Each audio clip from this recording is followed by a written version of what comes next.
Bonjour, c'est Ced de Catunion de ton panier. Aujourd'hui, hop là, petit panier informatique.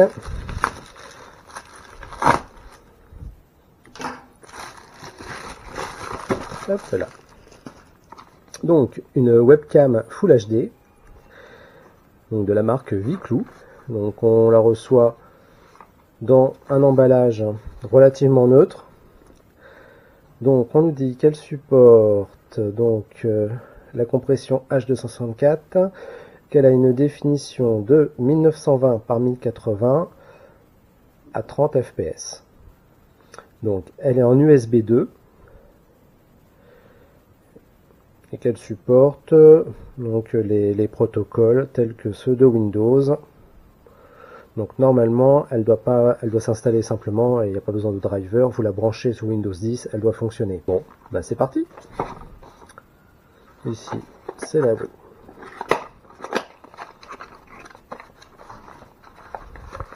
Donc on retrouve donc le produit. Il y a sûrement une petite notice. Voilà, en anglais. Donc un petit détail du produit.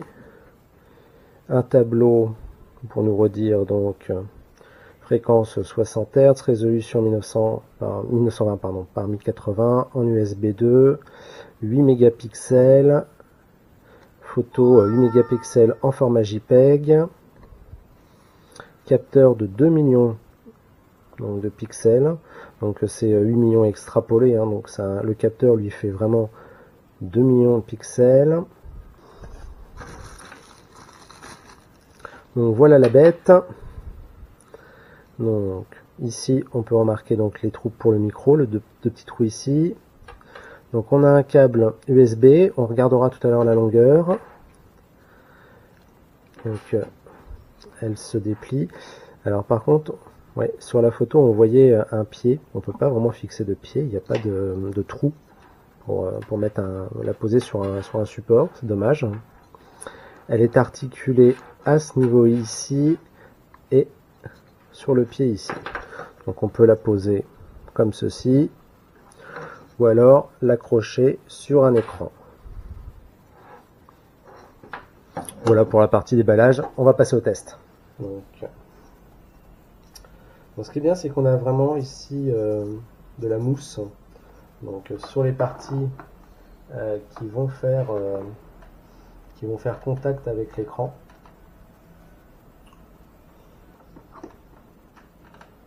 Donc ce que je vous conseille pour la fixer, vous voyez, vous avez ici un angle droit. Donc c'est de bien venir placer sur l'angle droit et ensuite de pivoter la caméra pour faire la mise au point. Vous voyez, avec ce système là, la caméra ne bouge pas avec le mouvement qui pourrait venir. Voilà, pour l'installation, donc suffit de brancher la prise USB sur un port USB de votre ordinateur. Automatiquement, le driver va être installé. La webcam, vous voyez, est tout de suite détectée, HD webcam. Donc après, il y a le micro qui s'installe. Donc que ce soit la webcam ou le micro, les deux s'installent tout seuls.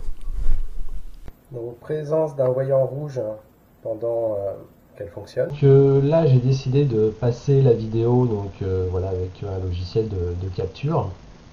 Donc vous voyez, c'est totalement compatible.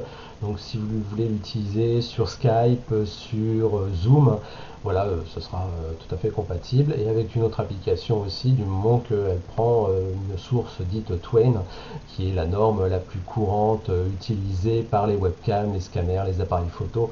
Voilà, donc aucun souci, cette webcam sera compatible avec toutes ces applications sur le web ou en local comme celle-ci.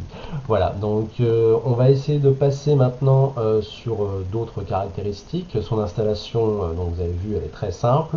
Sa compatibilité, compatible avec quasiment tout. Donc au niveau du son, là le son que vous entendez, c'est enregistré avec le micro. Donc voilà, ça marche plutôt pas trop mal. Enfin, en tout cas, j'espère. J'ai pas encore le rendu en direct.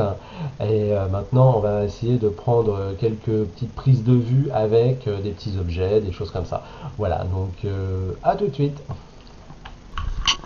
Voilà, donc vous voyez, au niveau de l'image, je vais me stabiliser. donc l'image est très correcte. Et ce qui est vraiment un des points vraiment intéressants de cette caméra, c'est de pouvoir filmer de très près et de pouvoir faire une mise au point, voilà, à la main. Voilà, quand vous filmez, bon, des vidéos sur YouTube, voilà, vous pouvez faire votre mise au point, voilà, et on va voir, voilà, très bien. Donc vraiment, ça c'est vraiment pratique, cette mise au point manuelle. Vous voyez, on peut vraiment faire tout flou, et voilà, tac, et revenir, voilà, vraiment c'est extrêmement précis. Et donc pour faire des vidéos en plan serré, des vidéos de très très près, vous voyez la taille de mon doigt, hein. Souvent, vous voyez les gens mettre leurs mains comme ça pour faire des mises au point pour que l'autofocus se fasse. Là, vous avez vraiment un outil extra. Vous faites la mise au point manuellement et puis après vous pouvez tourner. Le réglage ne sautera pas. Voilà, c'est quelque chose de vraiment très pratique sur cette webcam. Donc bah voilà, vous avez les caractéristiques devant vous. Dans cette gamme de prix, l'image est très correcte. Le son pourrait être un petit peu mieux.